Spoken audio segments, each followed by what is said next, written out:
இந்த நியூஸ் கேட்ட உடனே எனக்கு அப்படியே நெஞ்செல்லாம் படபடன்னு ஆயிப்போச்சு. பெண்களுக்கு நாட்டில் உண்மையாகவே பாதுகாப்பு இல்லவே இல்லை.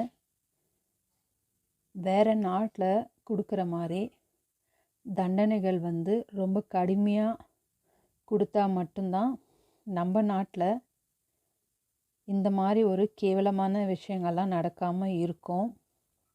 நம்மளும் எத்தனையோ மோசமான ஒரு நியூஸ்களை தான் கொஞ்ச நாளாக கேட்டுக்கிட்டே இருக்கோம். அது ஏனோ தெரியல. ஆனாலும் திருந்தவே மாட்டேன்னு சொல்லிட்டு சில பேர் இருக்காங்க. லேடிஸ் கம்பார்ட்மெண்ட்டில் வேலூர் சார்ந்த ஒரு கர்ப்பிணி பெண் அவங்க ட்ரெயினில் போயிருக்காங்க. கர்ப்பிணி பெண்ணுன்னு கூட பார்க்காம அவங்கக்கிட்ட தப்பாக நடந்துக்கிட்டு அவங்கள ட்ரெயினில் இருந்து பிடிச்சி கீழே தள்ளி விட்டு சொல்லவே ரொம்ப பயமாக இருக்குது. நம்ம நாட்டில் என்ன நடக்குதுன்னே தெரியல. ஏங்க கர்ப்பிணி பெண்ணுன்றது கூட உங்களுக்கு சத்தியமாக தெரியலையா? உங்கள் அம்மாவும் ஒரு பெண்ணு தானே, உங்கள் மனைவியும் ஒரு பெண்ணு தான், உங்கள் கூட பிறந்தவங்க அக்கா தங்கச்சி அவங்களும் ஒரு பெண்ணு தான், கல்யாணம் ஆகி உங்களுக்கு ஒரு பெண் குழந்தை பிறந்தா அதுவும் ஒரு பெண் தான். இப்படி உங்களை சுற்றி பெண்களாகவே இருக்கிறப்ப உங்களுக்கு இப்படி ஒரு மோசமான எண்ணம் உங்கள் மனசுக்குள்ளே வருது? சத்தியமாக தெரியல. பெண்களுக்கு பாதுகாப்பு இல்லை இந்த நாட்டில். கல்லூரியில் மாணவி, ஒரு சின்ன குழந்தை, இந்த மாதிரி சொல்லிக்கிட்டே போகலாம். நிறைய விஷயம் நடந்துக்கிட்டே இருக்குது. நியூஸ் மூலிமா நாமளும் தெரிஞ்சுக்கிறோம். கொஞ்ச நாள் போகுது, அது அப்படியே மறைஞ்சு போகுது. திரும்பவும் அதே போல் தொடர்ந்து தப்புங்கள்லாம் நடந்துக்கிட்டு தான் இருக்குது. அப்படியே இது நமக்கும் கேட்டு கேட்டு பழகி போச்சு. இதுக்கான தீர்வு தான் என்ன? இதெல்லாம் நடக்காமல் தடுக்கிறது எப்படி? பெண்களை எப்படி நம்ம பாதுகாத்துக்கிறது? பாதுகாப்பான ட்ரெயினில் பாதுகாப்பு இல்லை நமக்கு. ரோட்டில் போனால் ரோட்டில் பாதுகாப்பு இல்லை. எங்கேயுமே பாதுகாப்பு இல்லை நமக்கு. என்ன தான் செய்கிறது பெண்கள்? உடனே பெண்கள் அப்படி ட்ரெஸ் பண்ணுறாங்க, இப்படி ட்ரெஸ் பண்ணுறாங்க, அதனால் அவங்களுக்கு அப்படி தோணுது அப்படின்வாங்க. ஒரு கர்ப்பிணி பெண் பார்க்குறப்ப கையெத்து கும்பிடணும் போல தான் தோணும். யாருக்காக இருந்தாலும் இப்படி பண்ணணும்னு தோணுமா? அப்படி பண்ணணும்னு தோன்ற அளவுக்கு அந்த மனிதர் எப்படிப்பட்ட ஒரு குணமுள்ள மனிதராக இருப்பார் என்று யோசிச்சு பாருங்கள். பெண் என்றாலே வெறும் அது மட்டும்தான் உங்களுக்கு தோணுமா? எப்படிங்க இப்படியெல்லாம்? சத்தியமாக புரியல. தயவு செய்து பெண்களை பெண்ணாக மட்டுமே பாருங்கள். தவறான கண்ணோட்டத்தில் தயவு செய்து பார்க்காதீங்க. கடவுள் புண்ணியத்தில் அந்த பெண்ணும் பெண் வயிற்றில் இருக்கும் குழந்தையும்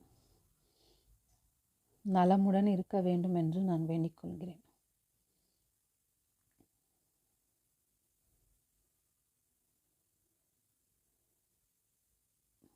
பாருங்கள், பெண்கள் முகத்தை காட்டக்கூட பயப்படுற ஒரு நாட்டில் தான் நாம் இருக்கோம். உடனே அதுக்கு பேட் கமெண்ட் போட்டுக்கணும், நீ அப்படி இருக்க இப்படி இருக்கன்னு வந்துடுவாங்க. ஒரு நல்லது கூட நம்ம சொல்ல முடியாத ஒரு சூழ்நிலை தள்ளப்பட்டிருக்காங்க பெண்கள். ஏதோ ஒரு சில பெண்கள் பண்ணுற தவறுகளுக்கு எல்லா பெண்களையும் நீங்கள் தப்பான கண்ணோட்டத்தில் பார்க்காதீங்க தயவுசெய்து. உங்களோட அம்மாவா,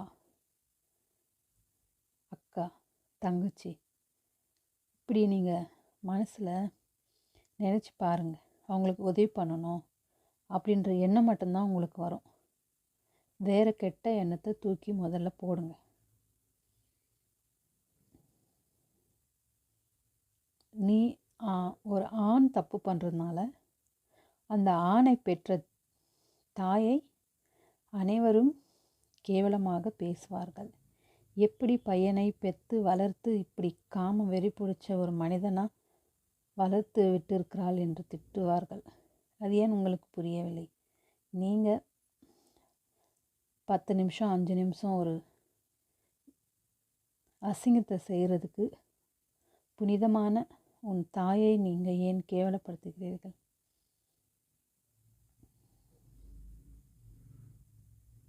ஏன் இப்படி தவறு மேல் தவறு செய்கிறீர்கள்?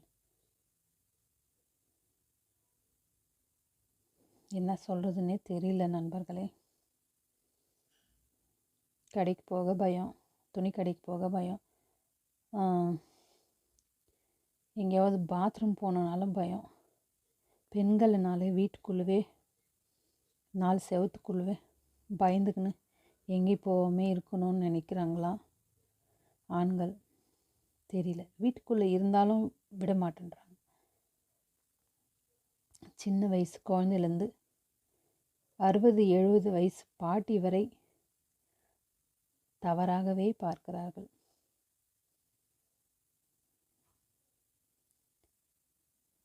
உங்களுக்கெல்லாம் மனசே இல்லையா?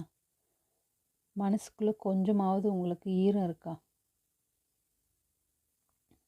இதுக்கெல்லாம் ஒரே தீர்வு, தப்புக்கான தண்டனை மிகவும் மோசமாக இருந்தால் மட்டுமே இந்த தவறுகள் குறையும் சொல்லிட்டு நான் மீண்டும் மீண்டும் சொல்லிக்கிறேன்.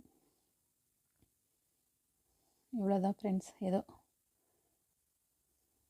மனசில் இருக்கிற குறைய இந்த வீடியோ மூலமாக உங்ககிட்ட தெரிவிச்சுக்கிறேன். என்ன பண்ணுறதுன்னு தெரியலையே. பயந்துக்கணும் இருக்கவும் முடியாது.